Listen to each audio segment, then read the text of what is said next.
কোন বিধায়কে টকা ল'লে চাকৰিৰ নামত? এই চাকৰিৰ দাম ৩ৰ পৰা ৮ লাখ টকা। এটা টুইটে হাহাকাৰ লগাইছে অসম আৰক্ষীক। অধিক ৰহস্যজনক হৈ পৰিছে নিযুক্তি কেলেংকাৰী প্ৰসংগ। এফালে নিকা আৰু স্বচ্ছ পৰীক্ষাৰ কথা বাৰে বাৰে কোৱা চৰকাৰখনে পৰীক্ষাৰ পাছতে কিয় সন্মুখীন হ'ব লগা হ'ল এনে পৰিস্থিতিৰ? টুইটযোগে অভিযোগ কৰা ভিক্টৰ দাসে নিজৰ তৰফৰ পৰা তথ্য দিছে আৰক্ষীক। কিন্তু ভিক্টৰ দাসৰ তথ্য কিমান সঁচা কিমান মিছা তাৰ ওপৰত ক্ৰছ ভেৰিফিকেশ্যন চলাই আছে আৰক্ষীয়ে।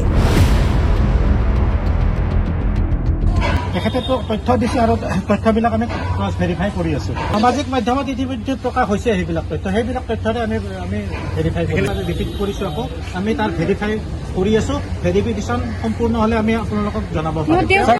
মিছা কথা কৈছে নেকি ভিক্টৰে? কিন্তু আৰক্ষীৰ মতে ভিক্টৰে একো উপযুক্ত তথ্য দিব পৰা নাই আৰক্ষীক। আনহাতে সকলো তথ্য যোগান ধৰা বুলি সংবাদ মাধ্যমক জানিবলৈ দিয়ে ভিক্টৰ দাসে। আচলতে হৈছে কি? কোন সঁচা কোন মিছা? যদি সঁচা তেন্তে ভিক্টৰে কোৱা প্ৰাক্তন বিধায়কগৰাকী কোন, যি টকাৰ লোভত বিক্ৰী কৰিছে চাকৰি? আমাৰ পৰৱৰ্তী প্ৰতিবেদনত ফাদিল কৰিম সবিশেষ। News desk any fibre.